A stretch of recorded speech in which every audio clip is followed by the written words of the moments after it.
Hey guys, the Chief Asch here today to do another one of our movie reviews in our OctoberQuest 31 reviews in 31 days, all horror movies. And today I am here to talk about the recent horror movie phenomenon that I found a lot of people are really getting into, the Babadook. Babadook. Babadook is a newer horror movie, new-ish, horror movie that came out in Australia, and it's very interesting. There's a lot of psychological points in the movie. There's essentially about this mother that has a son who's just obsessed with monsters, and he keeps making all these weapons to try to fight these monsters, and it's like slowly driving her insane. She can't get sleep. Her son should have some therapy, and a lot of it is a lot of the psychological problems that seem to stem from both characters is the fact that her husband died.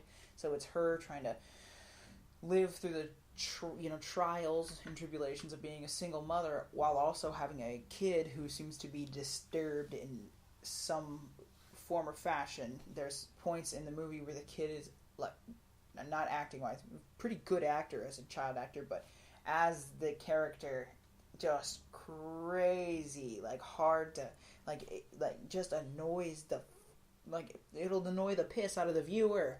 Like the mom is like, she's so freaking strong to be able to do it, and so at first you see that, and every night she reads him a story, and you really feel for the mom at this point because it's like, damn, you got to put up with that by yourself.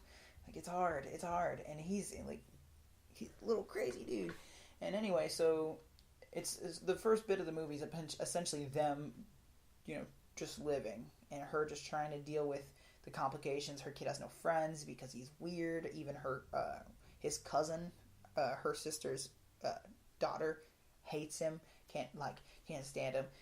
The only person he has is his mother, and then his neighbor, which is this old lady with Parkinson's, and so it's really, and then one night, so she's going to get another book to read him to bed, and she pulls a book off, and it's called Mr. Babadook, and it's a book that just randomly appeared out of nowhere, and it's this extremely disturbing and frightening book that's essentially, we have the Babadook's in your house, and he's gonna kill you. He's like this. He's essentially the boogeyman, and so that just, kid's obsessed with monsters. So all of a sudden, that kid is freaking flipping out, and it shows him crying. She's holding him, trying to read him another story and try to calm him down, and it doesn't work because he's obsessed with it. It's just and throughout the story, the Babadook starts slowly becoming real and whatnot, and it's just and then there's this whole almost possession thing, and it's really cool because the story flips, because at first you feel bad for the mom, and the kid is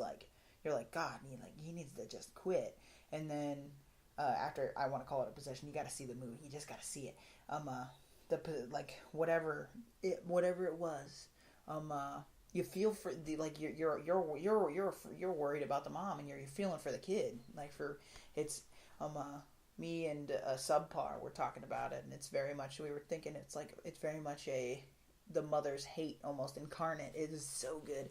The symbolism is crazy. Some of the creepiest parts don't come from the monster, but from the mom, and just because the monster drives the mom crazy or possessed or what have you. There's a lot open to interpretation.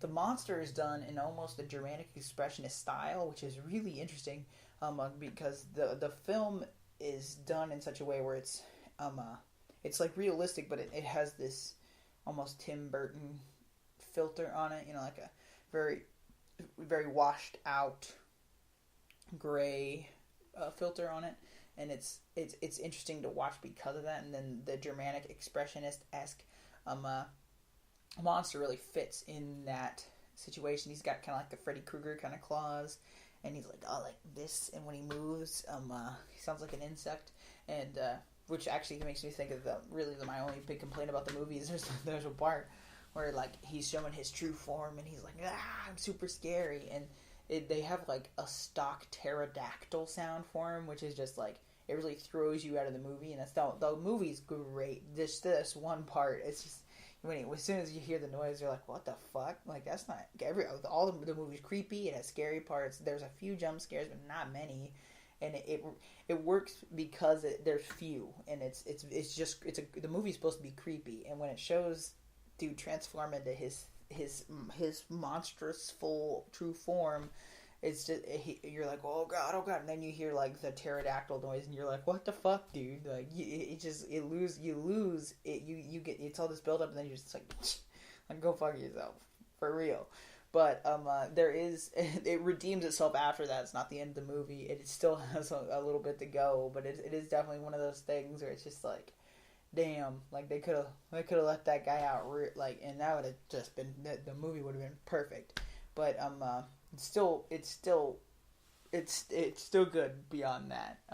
It has some very nice far shots where if you look in the background you can see the monster, or in the shadows you can kind of see, and there's some that are like not even necessarily intentional, I guess, because they're probably intentional, but what I'm saying is for example, The Strangers, when you see the antagonist walk in the room behind the girl on the cell phone, you see that you're more or less supposed to see it, even though it's in the background.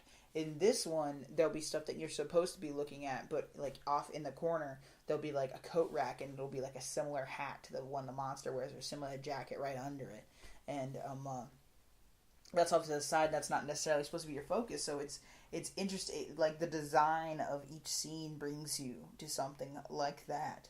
And yeah, through the course of this movie, you really feel for, the characters. As I said, there's that flip. At first you feel really bad for the mom, and then you feel really bad for the kid because of the mom. And that journey is very, very well done. Like it's hard not to end up feeling for both parties by the end of the movie. And since those are your central characters, that's really, that's the foundation of a good plot. It's very, very well thought out, very well written.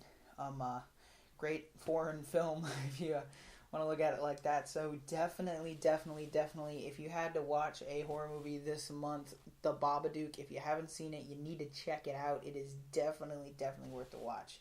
Anyway, this has been the Chief Asch on OctoberQuest. We're talking about The Babadook, and you have got to see this movie. Anyway, so keep a watching.